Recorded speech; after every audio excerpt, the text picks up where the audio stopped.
ప్రియమైన దేవుని పిల్లలారా, ప్రభు అయిన యేసుక్రీస్తు నామంలో మీకు నా వందనములు. ఈ లోకంలో మనకు ఎన్నో ఆశలుంటాయి. ఉద్యోగం, ఆరోగ్యం, కుటుంబం, గౌరవం, ఇలా ఎన్నో ఉంటాయి. కానీ మనం ఎవరిపైన ఆశ పెట్టుకుంటున్నామో దానిపైనే మన జీవితం ఆధారపడి ఉంటుంది. మనుషులపై ఆధారపడితే వారు మర్చిపోతారు, సహాయం చేయలేరు. కానీ దేవునిపైన ఆధారపడితే ఆయన ఎప్పటికీ మనలను నిరాశపరచడని వాక్యం చెప్తుంది. ఈరోజు దేవుని వాగ్దానము రోమీయులకు 5:5 రోమీయులకు 5:5 వాక్యం ఇలా ఉంది: ఎందుకనగా ఈ నిరీక్షణ మనలను సిగ్గుపరచదు, మనకు అనుగ్రహింపబడిన పరిశుద్ధాత్మ ద్వారా దేవుని ప్రేమ మన హృదయాలలో కుమ్మరింపబడి ఉన్నది అని. మనం మనుషులపై ఆశ పెట్టుకున్నప్పుడు వారు మనల్ని నిరాశపరచవచ్చు, వాళ్ళు మనల్ని మోసం చేయొచ్చు లేదా మర్చిపోవచ్చు. కానీ దేవునిపై ఉంచిన నిరీక్షణ ఎప్పటికీ వృధా కాదు. ఆయన తన సమయంలో తన వాగ్దానాలను నెరవేరుస్తాడు. దీనికి ఒక గొప్ప ఉదాహరణ యోసేపు తన అన్నలు చెమ్మబడ్డాడు. దాసునిగా పోతీఫర్ ఇంటికి వెళ్ళాడు. అక్కడ కష్టపడి నమ్మకంగా పనిచేశాడు. కొంత స్థిరపడుతున్నాడు అనుకునే లోపే తప్పుడు ఆరోపణతో చెరసాలలోకి పంపబడ్డాడు.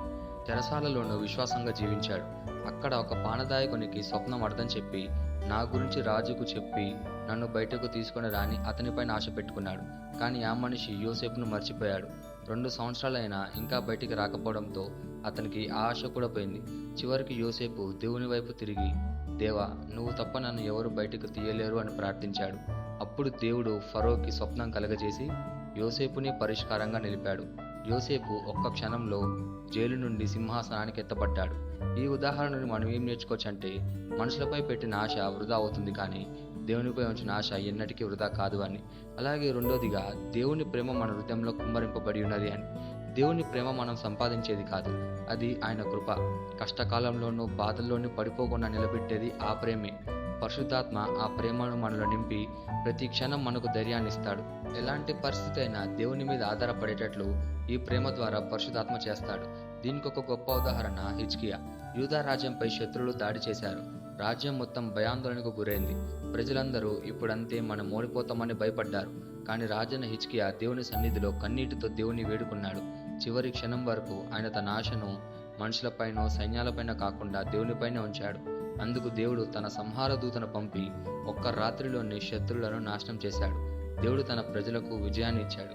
ఈ ఉదాహరణ మనకి ఏం నేర్పిస్తుందంటే, చివరి క్షణంలోనైనా దేవుడు తన వాగ్దానాలను నెరవేరుస్తాడు అని, ఖచ్చితంగా మనకు విజయాన్ని వస్తుందన్న విశ్వాసం కలిగి జీవించాలి అని. ఈ వాగ్దానాన్ని మన జీవితానికి ఎలా తీసుకోవాలంటే, మొదటిగా మన ఆశను దేవునిపైన ఉంచాలి. మనుషులు నిరాశపరిచిన దేవుడు ఎన్నటికీ మనల్ని నిరాశపరచడు. రెండోదిగా, కష్ట సమయంలోనూ నిశ్చయంగా విశ్వాసంలో నిలబడాలి. యోసేపులాగా నిరీక్షించాలి. హిజ్కియాలాగా చివరి క్షణం వరకు దేవునిపైన ఆధారపడాలి. మూడోదిగా, నిత్య జీవమే మన ప్రధాన లక్ష్యం అని గుర్తు చేసుకోవాలి. ఈ లోకంలోని ఆశలు తాత్కాలికం, కానీ దేవుడిచ్చే ఆశ నిత్య జీవం. నాలుగోదిగా, దేవుని ప్రేమలో స్థిరంగా ఉండాలి. ఆ ప్రేమ మనలో క్షమను, సహనాన్ని, విశ్వాసాన్ని పెంచుతుంది. ఐదోదిగా, పరిశుద్ధాత్మ మనలో కుమ్మరించిన ప్రేమను పంచుకోవాలి. మాటలతోనే కాదు, ప్రవర్తనతో కూడా ఇతరులకు దేవుని ప్రేమను చూపించాలి. ఈ వాగ్దానాన్ని మనం స్వతంత్రించలాగున మనం ప్రార్థన చేద్దాం. మమ్మల్ని మిక్కిలిగా ప్రేమించిన ప్రియా పరలోకపు తండ్రి, నీకే కృతజ్ఞతాస్తుతులు, వందనాలు చెల్లించుకుంటున్నాం ప్రభువా. ఈ రోజు నీ వాగ్దానం ద్వారా మాతో మాట్లాడినందుకు నీకే ధన్యవాదాలు చెల్లించుకుంటున్నాం ప్రభువా. యోసేపులాగా నిరీక్షించడానికి, హిజ్కియాలాగా చివరి క్షణం వరకు నీపై ఆధారపడడానికి మాకు బలమేమో ప్రభువా. మా హృదయాలలో కుమ్మరించిన నీ ప్రేమలో మేము నిలిచి ఆ ప్రేమను ఇతరులకు పంచుకోవడానికి మమ్మల్ని ఉపయోగించుకోమని ప్రార్థిస్తూ యేసుక్రీస్తు నామములో అడుగుచున్నాము తండ్రి, ఆమేన్.